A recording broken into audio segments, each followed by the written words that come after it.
നല്ല കിടിലൻ Kottayam style മീൻകറിയുടെ recipe നോക്കാം. അതിനുവേണ്ടി ഞാനൊരു ചട്ടി ചൂടാക്കി അതിലേക്ക് കുറച്ച് എണ്ണ ഒഴിച്ചു കൊടുക്കേണ്ടത്. ഇത്രയും സാധനങ്ങൾ ഇട്ട് കൊടുക്കുന്നുണ്ട് കേട്ടോ.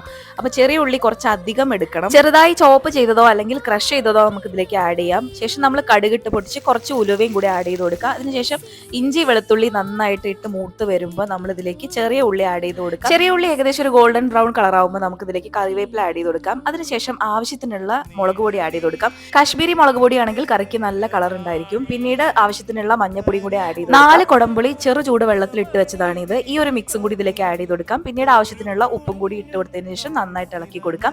പിന്നീട് ആവശ്യത്തിനുള്ള വെള്ളം കൂടി നമുക്ക് ഇതിലേക്ക് ആഡ് ചെയ്ത് കൊടുക്കാം. നന്നായി തിളച്ച് വരുമ്പോൾ നമുക്ക് ഇതിലേക്ക് മുറിച്ച് വെച്ചിട്ടുള്ള മീൻ കഷ്ണങ്ങൾ ഇട്ട് കൊടുക്കാം. നമുക്ക് ഏത് മീൻ വേണമെങ്കിലും ആഡ് ചെയ്യാം. ഞാനിപ്പോൾ എടുത്തിട്ടുള്ളത് ആവോലിയാണ്. മീൻ കൂടി ആഡ് ചെയ്ത് നന്നായിട്ട് തിളച്ച് വരുമ്പോൾ നമുക്കിതൊന്ന് മൂടി വെച്ച് വേവിക്കാം. ഒരു 10 മിനിറ്റ് നേരം അടച്ചു വെച്ച് വേവിച്ചു കഴിഞ്ഞാൽ നല്ല അടിപൊളിയായിട്ടുള്ള കോട്ടയം മീൻകറി റെഡി. നല്ല ചൂട് ചക്കപ്പുഴുക്കിന്റെ കൂടെ കഴിച്ചാൽ ആഹാ സ്വർഗ്ഗം.